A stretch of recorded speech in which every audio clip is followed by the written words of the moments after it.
हरे कृष्णा।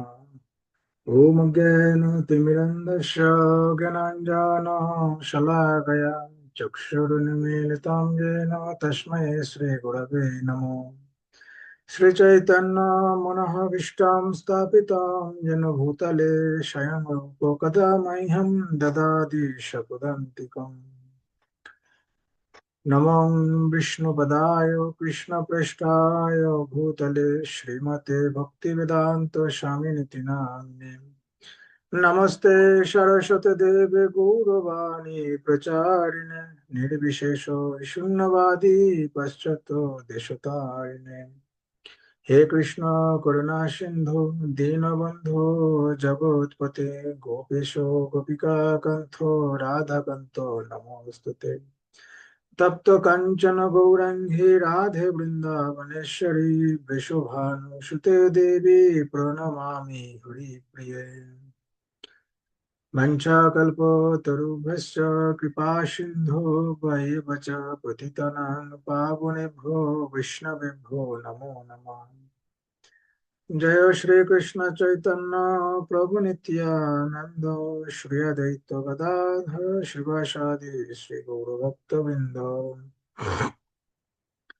हरे कृष्णा कृष्ण कृष्ण हरे हरे, हरे राम राम राम हरे हरे। नारायणाय नमस्कृतं नरं चैव नरोत्तमं देवीं सरस्वती व्यासं ततो जयमुदीरये। नष्टप्रियासु अभद्रेषु नित्यां भागवतो सेवाय भगवतोत्तमश्लोके भक्तिर्भवति नैष्ठिकी। मुखं करोति वाचलं पुंहं लङ्घयते गिरिं यत्कृपातमहं वन्दे श्रीगुरो दीनतारिणम्। परमानन्दो माधवो श्रीचैतन्य ईश्वरं हरि ओं तत्सत्। ॐ नमो भगवते वासुदेवाय। ॐ नमो भगवते वासुदेवाय। ॐ नमो भगवते वासुदेवाय। বন্ধুরা, শ্রীমদ্ ভাগবতম প্রথম স্কন্দ তৃতীয় অধ্যায়। শ্রীকৃষ্ণ হচ্ছেন সমস্ত অবতারের উৎস। তো আমরা 11 নম্বর শ্লোক পর্যন্ত অধ্যয়ন করেছিলাম। এখন আমরা অধ্যয়ন করব 12 নম্বর শ্লোক।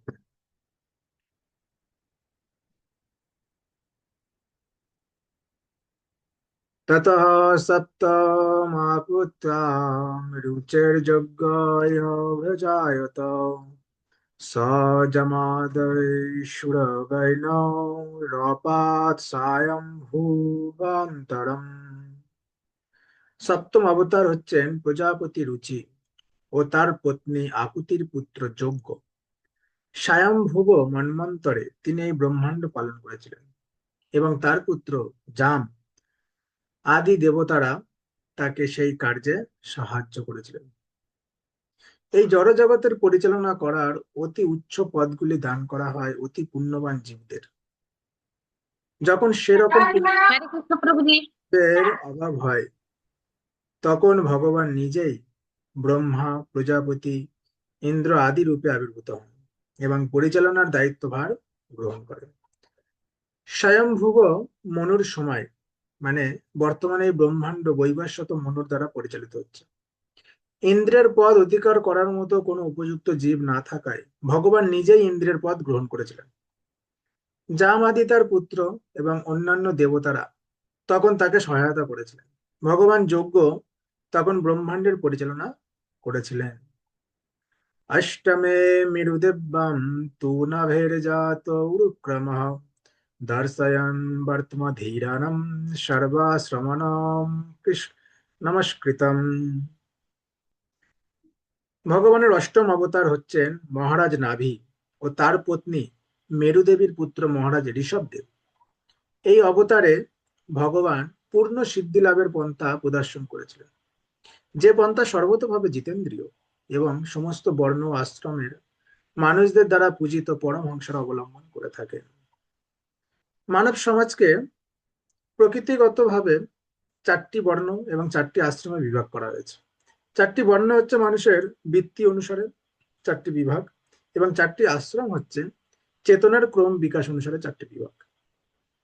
বৃত্তি অনুসারে চারটি বিভাগ হচ্ছে অত্যন্ত উন্নত বুদ্ধিমত্তা সম্পন্ন মানুষের স্তর বা ব্রাহ্মণ, পরিচালক বর্গ বা ক্ষত্রিয়, উৎপাদক ও ব্যবসায়ী সম্প্রদায় বা বৈশ্য, এবং শ্রমিক সম্প্রদায় বা শূদ্র। মানে ব্রাহ্মণ, ক্ষত্রিয়, বৈশ্য বা শূদ্র, এবং ব্রহ্মচর্য, গার্হস্থ্য, বানপ্রস্থ এবং সন্ন্যাস। এই চারটি বিভাগ হচ্ছে পারমাত্মিক চেতনার উন্নতির পথে চারটি স্তর। তার মধ্যে সন্ন্যাস আশ্রম বা সর্বত্যাগীর জীবন হচ্ছে সর্বশ্রেষ্ঠ। তাই সন্ন্যাসীরা হচ্ছেন সমস্ত বর্ণ আশ্রমের গুরু। সন্ন্যাস আশ্রমের চারটি স্তর রয়েছে, এবং সেগুলি হচ্ছে কুটিচক, বহুদক, পরিব্রাজক আচার্য এবং পরমহংস। পরমহংস স্তর হচ্ছে পূর্ণতার চরম স্তর, এবং তাই পরমহংস সকলেরই পূজ্য। মহারাজ নাভি এবং মেরুদেবীর পুত্র মহারাজ ঋষভদেব ছিলেন পরমেশ্বর ভগবানের অবতার, এবং তিনি তার পুত্রদের তপস্যা পালন করার মাধ্যমে চিত্তবৃত্তি সংশোধন করে নিত্য আনন্দে মগ্ন হওয়ার পন্থা সম্বন্ধে উপদেশ প্রদান করেছিলেন। প্রতিটি জীবই আনন্দের অন্বেষণ করছে, প্রত্যেকটা জীব আনন্দ খুঁজছে, কিন্তু কেউ জানে না অন্তহীন শাশ্বত আনন্দ কোথায় পাওয়া যায়। মূর্খ মানুষেরা জড় ইন্দ্রিয় সুখভোগের মাধ্যমে আনন্দের অন্বেষণ করে, কিন্তু এই ধরনের হরে কৃষ্ণ প্রভুজি। ভুলে যায় যে ইন্দ্রিয় সুখ তর্পণের মাধ্যমে লব্ধ এই অনিত্য সুখ কুকুর বিড়ালেরাও উপভোগ করে। এই ইন্দ্রিয় সুখ থেকে কোনো পশু, পক্ষী বা কীট পতঙ্গ বঞ্চিত নয়। সকলেই ইন্দ্রিয় সুখ ভোগ করছে, উপভোগ করার চিন্তা ভাবনা করছে। সব রকমের জীবের মধ্যে এমনকি মনুষ্য জীবনেও এই ধরনের সুখ প্রচুর পরিমাণে লাভ করা যায়, কিন্তু এই ধরনের সস্তা সুখ উপভোগ করা মনুষ্য জীবনের উদ্দেশ্য নয়। মনুষ্য জীবনের উদ্দেশ্য হচ্ছে দিব্য জ্ঞান লাভ করে নিত্য শাশ্বত অন্তহীন আনন্দ উপভোগ করা।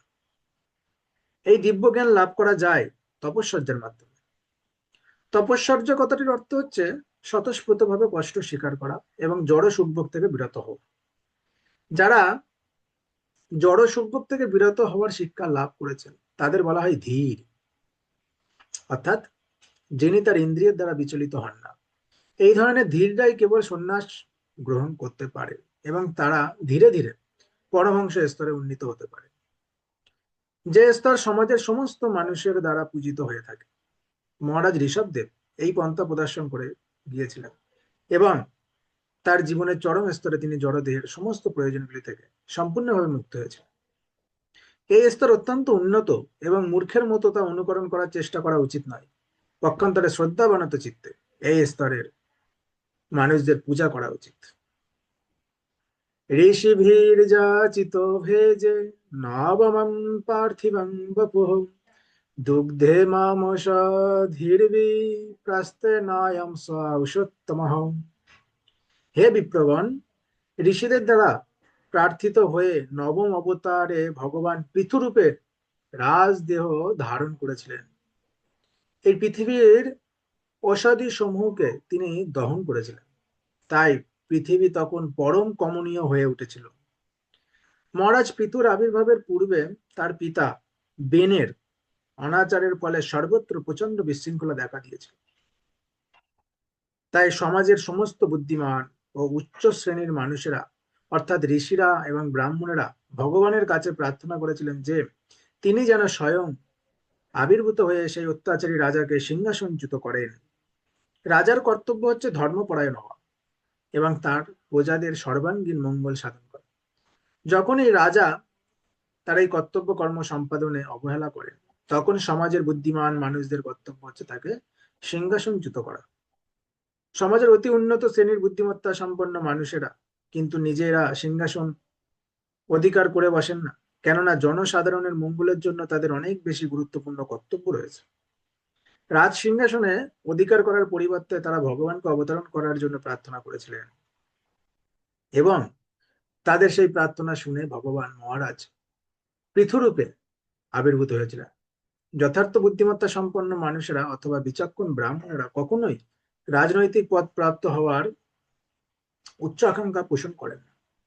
মহারাজ পৃথু পৃথিবীকে কর্ষণ করে বহু সম্পদ উৎপাদন করেছিলেন, এবং তার মতো এক মহান রাজাকে পেয়ে প্রজারাই কেবল সুখী হয়নি, সেই সঙ্গে পৃথিবীও পরম কমনীয় রূপ ধারণ করেছিলেন। রূপম স জগৃহে মৎসং চক্ষুষদধি সমপ্লবে নব্বারোপাহ মহিমজ্জম উপাদয় বশ্যতম মনুম। চাক্ষুষ মন্বন্তরে যখন মহাপ্লাবন হয় এবং সমস্ত পৃথিবী জলের অতল তলে নিমজ্জিত হয়, তখন ভগবান মৎস্যরূপ ধারণ করে বৈবস্বত মনুকে একটি নৌকার উপর রেখে তাকে রক্ষা করেছিলেন। শ্রীমৎ ভাগবতের আদি ভাষ্যকার শ্রীপাদ শ্রীধর স্বামী বলেছেন যে প্রত্যেক মনুর অবসানে প্রলয় হয় না, তবে চাক্ষুষ মনুর অবসানে এই প্রলয় হয়েছিল। মহারাজ সত্যব্রতকে কিছু অদ্ভুত কার্যকলাপ প্রদর্শন করবার জন্য, কিন্তু শ্রী জীব গোস্বামী বিষ্ণু ধর্মান্তর, মার্কেন্ডীয় পুরাণ, হরিবংশ ইত্যাদি শাস্ত্র থেকে প্রমাণ করে গেছেন যে প্রত্যেক মনুর অবসানেই প্রলয় হয়। শিল বিশ্বনাথ চক্রবর্তী ঠাকুরও শ্রী জীব গোস্বামীকে সমর্থন করেছেন এবং তিনি ভাগবতামৃত থেকে প্রত্যেক মনুর অবসানে প্লাবন হওয়ার কথা উল্লেখ করেছেন। এছাড়া পরমেশ্বর ভগবান তার ভক্ত সত্যব্রতের প্রতি বিশেষ কৃপা প্রদর্শন করার জন্য সেই বিশেষ কল্প অবতরণ করেছিলেন। সুরাসুরানামুদধিম মততাম মন্দ্রাচলম দধ্রে কমটরূপেণ পৃষ্ঠ একাদশে বিভু। একাদশ অবতারে ভগবান কূর্ম রূপ পরিগ্রহ করে তার পৃষ্ঠে মন্দ্রাচল পর্বতকে ধারণ করেছিলেন, যা সমুদ্র মন্থনকারী দেবতা এবং দানবেরা মন্থন দণ্ড রূপে ব্যবহার করেছিল। একসময় দেবতা এবং অসুরেরা অমর হওয়ার জন্য অমৃত লাভের আশায় সমুদ্র মন্থন করেছিল। সেই সময় তারা মন্দরাচল পর্বতকে মন্থন দণ্ড রূপে ব্যবহার করেছিল এবং ভগবান তখন কূর্মরূপ পরিগ্রহ করে সমুদ্র গর্ভে তার পৃষ্ঠে সেই পর্বতকে ধারণ করেছিল। ধন্বন্তরম দ্বাদশ দ্বাদশমং ত্রয়োদশম এব চ অপায়াত সুরান্নান মেহিনা মোহনম স্ত্রিয়া। দ্বাদশ অবতারে ভগবান ধন্বন্তরী রূপে আবির্ভূত হয়েছিল এবং ত্রয়োদশ অবতারে তিনি মোহিনী রূপে অসুরদের সম্মোহিত করে দেবতাদের অমৃত পান করতে দিয়েছিলেন। চতুর্দশম নরসিংহম বিভ্রদৈত্যেন্দ্রিয় মূর্জিতম দদার করজৈরুরাবের অকঙ্কট কৃদতা। চতুর্দশ অবতারে ভগবান নৃসিংহ রূপে আবির্ভূত হয়ে তার নখের দ্বারা দৈত্যরাজ হিরণ্যকশিপুর সুদৃঢ় শরীর বিদীর্ণ করেছিলেন। ঠিক যেভাবে একজন সূত্রধর এরকা তৃণ বিদীর্ণ করে। পঞ্চদশম বামনকম কৃত্বাগাদধাবরম বলে পদত্রয়ম যাচমনঃ প্রত্যাদিত সুস্ত্রী পিষ্টপম। পঞ্চদশ অবতারে ভগবান বামন রূপ ধারণ করে দৈত্যরাজ বলির যজ্ঞ স্থানে গমন করেছিলেন। যদিও তিনি দেবতাদের কাছে ফিরিয়ে দেওয়ার জন্য ত্রিভুবন অধিকার করতে যাচ্ছিলেন, কিন্তু তবুও তিনি কেবল ত্রিপাদ ভূমি ভিক্ষা করেছিলেন। এই লীলাগুলো আপনারা শুনেছেন, বামন অবতার, বরাহ অবতার, কুর্ম অবতার, এগুলো আপনারা শুনেছেন। সর্বশক্তিমান ভগবান ইচ্ছা করলে যে কোনো ব্যক্তিকে সমস্ত ব্রহ্মাণ্ডের সার্বভৌমত্ব দান করতে পারেন এবং তেমনি তিনি ইচ্ছা করলে ছোট্ট এক খণ্ড ভূমি ভিক্ষা করার অছিলায় সমস্ত ব্রহ্মাণ্ডের আধিপত্য ছিনিয়ে নিতে পারেন। অবতারে ষোড়শমে পশ্যান ব্রহ্মদ্রুহ নৃপান ত্রিসপ্ত কৃত্বা কুপিত নিঃক্ষত্রাম করোন্মহিম। ষোড়শ অবতারে ভগবান ভৃগুপতি রূপে অবতীর্ণ হয়ে ক্ষত্রিয় রাজাদের দেবদ্বিজ বিদ্বেষী দেখে তাদের প্রতি ক্রুদ্ধ হয়ে পৃথিবীকে 21 বার ক্ষত্রিয় শূন্য করেছিলেন। ক্ষত্রিয় বা সমাজের পরিচালক বর্গের কর্তব্য হচ্ছে ব্রাহ্মণ বা তত্ত্বজ্ঞানী পুরুষদের নির্দেশ অনুসারে পৃথিবীকে পরিচালনা করা। ব্রাহ্মণেরা শাস্ত্রের নির্দেশ অনুসারে রাজন্য বর্গকে উপদেশ দান করেন এবং তাদের উপদেশ অনুসারে রাজন্য বর্গ পৃথিবীকে পরিচালনা করে। যখন ক্ষত্রিয়রা ব্রাহ্মণদের নির্দেশ অমান্য করে তখন বলপূর্বক তাদের অপসারিত করা হয় এবং যোগ্যতার শাসন ব্যবস্থার আয়োজন করা হয়। ততঃ সপ্তদশে জাত সত্যাবত্যাং পরাশরাৎ চক্রে বেদোত্তরো শাখা দৃष्ट्वा পুংসহলো মেধাস। তারপর সপ্তদশ অবতারে ভগবান শ্রী ব্যাসদেব রূপে পরাশর মুনির পত্নী সত্যবতীর গর্ভে আবির্ভূত হন। মানব কুলের ভিতর বুদ্ধিমত্তার স্বল্পতা দর্শন করে তিনি তাদের কল্যাণের জন্য বেদ বৃক্ষের বিভিন্ন শাখা প্রশাখা বিস্তার করেছিলেন।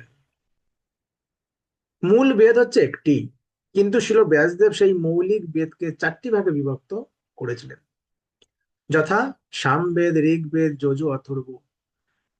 যজুর্বেদ এবং অথর্ববেদ, এবং তারপর আবার তিনি পুরাণ এবং মহাভারত আদি বিভিন্ন শাখায় তাদের ব্যাখ্যা করেন।